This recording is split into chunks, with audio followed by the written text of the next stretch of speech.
కష్టపడకుండా సులువైన మార్గాల ద్వారా డబ్బు సంపాదించాలన్న దురాశ చివరికి నష్టం మిగిలిస్తుందనడానికి ఆన్లైన్ వేక్ ఎర్నింగ్ యాప్ మరోసారి నిరూపించింది. వనపర్తి జిల్లా వ్యాప్తంగా వేక్ యాప్ బాధితుల సంఖ్య పెరిగిపోతోంది. వనపర్తి మండలం కడుగుంట్ల గ్రామంలో కూలి పని చేసుకునే కష్టజీవులు, శ్రామికులు, దినసరి కూలీలు, యువకులు Wake app online earning app ద్వారా సుమారు 4 కోట్ల రూపాయలకు పైగా నష్టపోయామని ఆవేదన వ్యక్తం చేస్తున్నారు. పెద్దమందడి మండలం బలిజపల్లి, దొడిగుంటపల్లి తదితర గ్రామాలలో సుమారు 60 లక్షలకు పైగా ఈ యాప్లో డబ్బులు వెచ్చించి నష్టపోయారు. మొబైల్ లింక్ ద్వారా సామాన్య ప్రజలనే టార్గెట్ చేస్తూ 700 రూపాయలతో మొదలుకొని లక్షల రూపాయల సభ్యత్వం నమోదు చేసి చిన్న మొత్తంలో సత్వర లాభాలు చూపి అధిక మొత్తంలో డబ్బులను దండుకున్నారని వాపోతున్నారు. మిత్రులారా, నా పేరు శివకుమార్, కడుగుంట్ల గ్రామం, వనపర్తి జిల్లా.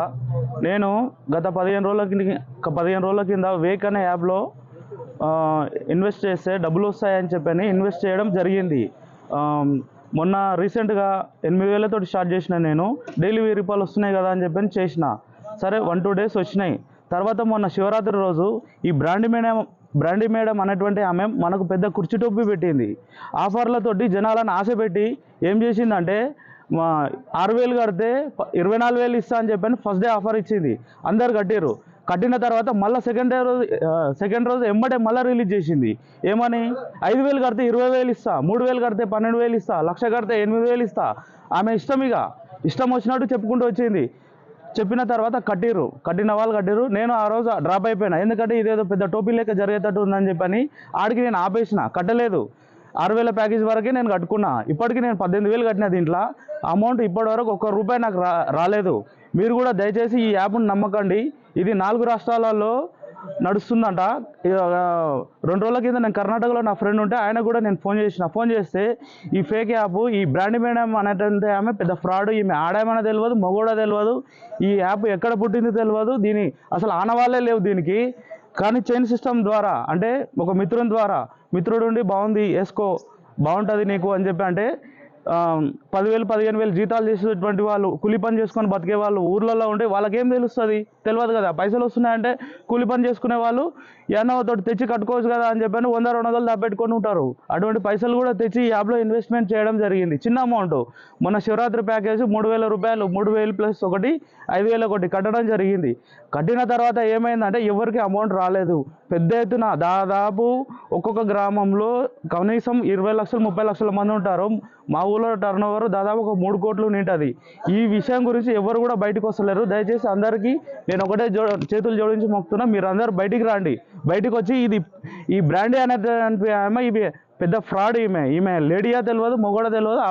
యూట్యూబ్ వీడియోలో ఆమె బర్త్డే వీడియో పెట్టి మనకు పెద్ద కుర్చీ టోపీ పెట్టింది. మీరు అందరూ బయటికి రావాలి. బయటకు వచ్చి మాట్లాడి చేద్దాం. నాకు 20,000 నాకేం పెద్ద అమౌంట్ ఏం కాదు, నాకు కూడా చిన్న అమౌంటే. కానీ పెద్ద అమౌంట్లు పెట్టిన వాళ్ళు అందరూ ఉన్నారు. అందరూ కలిసికట్టు రాండి. బయటకు వచ్చి మీరు ఇప్పటి వరకు నిన్న 5,500 కట్టుకుంటే నేను మళ్ళీ మీకు అమౌంట్లు రిలీజ్ చేస్తా అని చెప్పాను. అది ఇప్పటి వరకు ఆ అమౌంట్లు కూడా 24 గంటల సమయం దాటిపోయింది. ఇప్పటి వరకు ఆ అమౌంట్లు కూడా రిలీజ్ చేయలేదు ఆమె. ఇది పెద్ద ఎత్తున మోసం ఉంది, పెద్ద మొత్తంలో మోసం ఉంది. ఇది చైన్ సిస్టమ్ ద్వారా అల్లుకుంటూ పోయిన దీన్ని మనం అరికట్టి దీన్ని ఆపాలి. ఎవరు కూడా ఇలాంటి యాప్లకు, ఇలాంటి బెట్టింగ్లకు, దీనిలకు లోన్లు కాకండి. యువకులు కూడా ఎంతోమంది డబ్బులు పోగొట్టుకున్న వాళ్ళు ఉన్నారు, చాలా ఇబ్బందుల్లో ఉన్నారు. వాళ్ళందరూ కూడా దయచేసి నేను ఒకటే అడుగుతున్నా, ఇలాంటి యాప్లకు దీనిలకు కనెక్ట్ కాకండి. మన సొమ్ము మనతోటి ఉంటుంది అని కష్టపడినదే మనకు హక్కుతుంది. ఇలా ఉద్దర ఇస్తున్నాడు అంటే వాడు ఎందుకు ఇస్తాడు ఉద్దర? ఊకైతే ఇయ్యడు కదా, కష్టపడితేనే వస్తుంది. నేను కూడా ఒకరిద్దరికి కట్టిద్దామని చెప్పి అనుకున్నా, కానీ నేను కట్టియలే. ఎందుకంటే ఇది జూటా ఉంది, ఇది అంతా జూటా ఫ్రాడ్. దీనిలో ఏం పైసలు రావు, ఏం రావు. ఈ బ్రాండీ అనేటువంటిది పెద్ద వేస్ట్ క్యాండిడేట్ ఈమె అని చెప్పి నేను అందరికీ ఒకటే చెప్తున్నా. మీరు అందరూ రాండి, అందరు కలిసి వస్తే ఈ మన స్టేట్ మొత్తంలో చాలామంది కట్టినట్టు ఉంది, నాకు కూడా తెలిసింది. అందుకే నేను అంటున్నా, అందరూ కూడా దయచేసి పోలీస్ స్టేషన్ కాడికి వెళ్ళి కంప్లైంట్ ఇవ్వాలని చెప్పి అందరినీ కోరుకుంటున్నాను నేను.